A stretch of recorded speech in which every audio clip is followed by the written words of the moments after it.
Mau tanya boleh? Boleh? Tahu nggak kalau misalnya minum pakai cup plastik itu bahaya? Nggak tahu aku. Ya udah, sini kita edukasi. Sejarah plastik ini dimulai dari tahun 1839, ditemukan oleh Charles Goodyear yang tanpa sengaja menemukan proses bernama vulkanisasi yang menciptakan material semacam karet yang lebih elastis dan lebih kuat.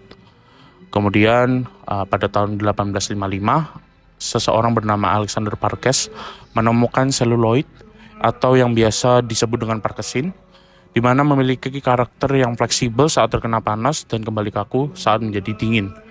Kemudian plastik industri pertama diciptakan oleh John Wesley Hyatt pada tahun 1869 karena mendapat sebuah tantangan yang berhadiah sebesar $10.000 dari sebuah perusahaan di New York bagi siapapun yang bisa menemukan material alternatif dari gading. Kemudian pada tahun 1907, Leo Hendrik menciptakan bakelit, polimer sintetik pertama yang diciptakan dari campuran fenol dan juga formaldehyde. Dan setelahnya, berbagai macam jenis sintetik polimer dan kombinasinya dengan material mulai ditemukan seperti implan, silikon, kemudian jenis plastik PVC, jenis plastik HDPE, dan berbagai jenis plastik lainnya. Hingga sekarang, plastik menjadi pilihan utama bagi setiap bisnis maupun para konsumen untuk digunakan. Jadi jangan kaget kalau kita di jalan, bahkan mungkin di air, di laut, kita menemukan banyak sekali jenis-jenis sampah plastik. Plastik ini ibarat kata seperti pedang bermata dua. Di satu sisi memberi kita banyak manfaat, di satu sisi juga memberikan kita banyak dampak negatif, terutama bagi lingkungan. Jadi jangan kaget kalau misalnya ada orang menemukan sampah dari tahun 80-an karena sampah plastik ini menjadi salah satu jenis sampah yang paling sulit untuk terurai. Setelah kita mempelajari tentang sejarah sampah plastik dan plastik-plastik, kemudian kita akan memasuki apa itu jenis-jenis plastik dan bahayanya. Oke, yang pertama ada plastik polipropilen atau plastik yang biasa digunakan untuk wadah makanan, peralatan rumah tangga, dan botol minuman. Nah, yang kedua ini ada plastik polivinil klorida atau yang biasa disingkat dengan PVC, yaitu merupakan jenis plastik yang digunakan pada berbagai produk, kabel listrik, pipa, kemasan sabun, dan kemasan serta mainan anak-anak. Yang kemudian yang ketiga yaitu plastik polietilen tereptalat atau yang biasa disingkat dengan PET, merupakan jenis plastik yang banyak sekali digunakan di dunia dan penggunaannya untuk kemasan botol air minum, serat tekstil, dan kemasan minuman. Yang keempat adalah plastik polietilena, yaitu yang biasa dikenal dengan styrofoam, merupakan jenis plastik yang biasa digunakan sebagai bungkus makanan sekali pakai dan tempat penyimpanan makanan. Kemudian ada plastik low density polyethylene, yaitu jenis plastik yang biasa digunakan untuk wadah frozen food, kantong plastik, dan bumbu instan. Oke, jadi jenis-jenis plastik ini sangat membahayakan kita. Sampah plastik yang menumpuk sangat membahayakan kehidupan manusia dan lingkungannya. Proses penguraian plastik membutuhkan 1000 tahun lamanya sampai pada penguraian yang sempurna. Perilaku buruk yang membuang sampah plastik baik di daratan maupun lautan menyebabkan ekosistem daratan dan lautan menjadi rusak.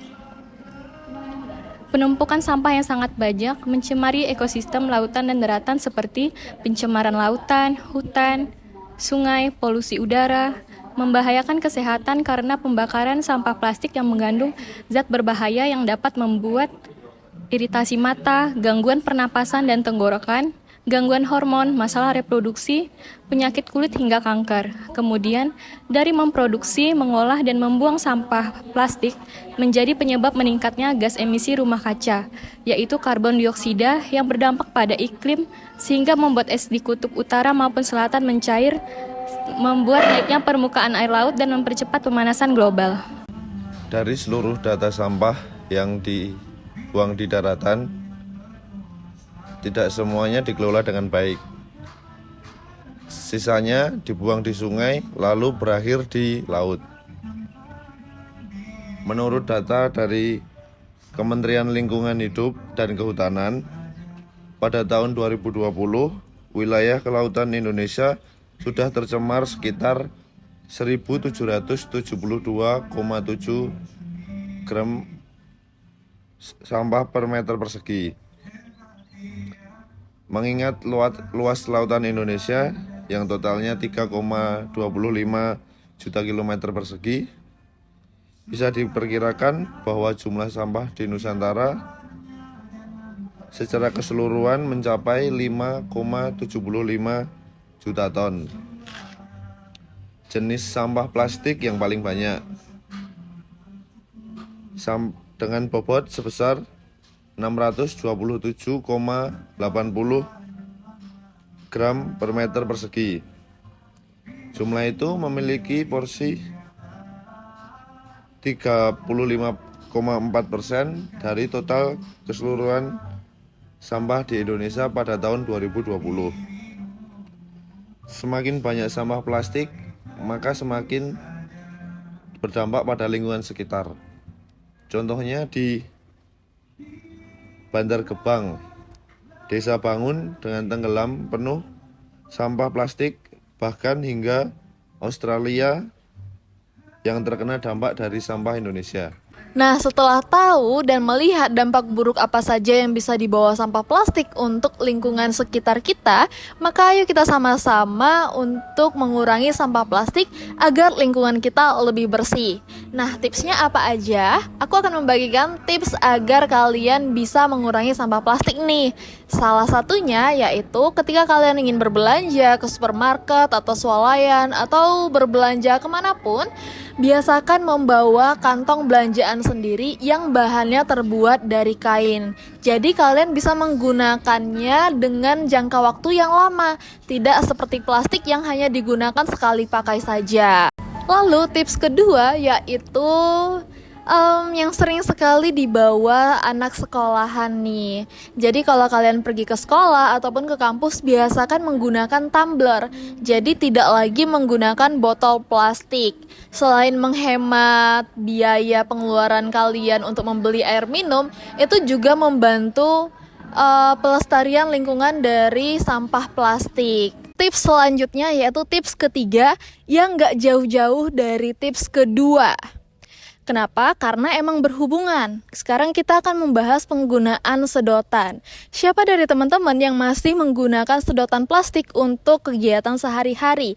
Mulai sekarang, ayo biasakan diri untuk menggunakan sedotan yang berbahan dasar kertas ataupun kaca dan stainless agar bisa digunakan dalam jangka waktu yang lama dan bisa didaur ulang. Tips keempat, ayo gunakan alat makan yang berbahan dasar kaca, keramik, ataupun kertas. Jangan yang berbahan dasar plastik karena tidak bisa didaur ulang. Kemudian tips yang kelima yaitu belilah produk dengan kemasan yang lebih ramah lingkungan. Seperti yang kita tahu, penggunaan plastik sangat banyak.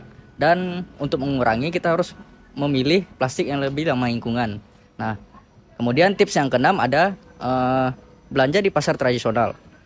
Nah, seperti berdasarkan hasil riset yang mengatakan bahwa wadah yang digunakan di pasar tradisional merupakan wadah yang sangat ramah lingkungan. Kemudian tips yang ketujuh yaitu mengurangi dalam mengkonsumsi dan mengunyah permen karet. Berdasarkan hasil riset yang mengatakan bahwa kandungan yang terdapat dalam permen karet sama dengan kandungan yang terdapat dalam plastik.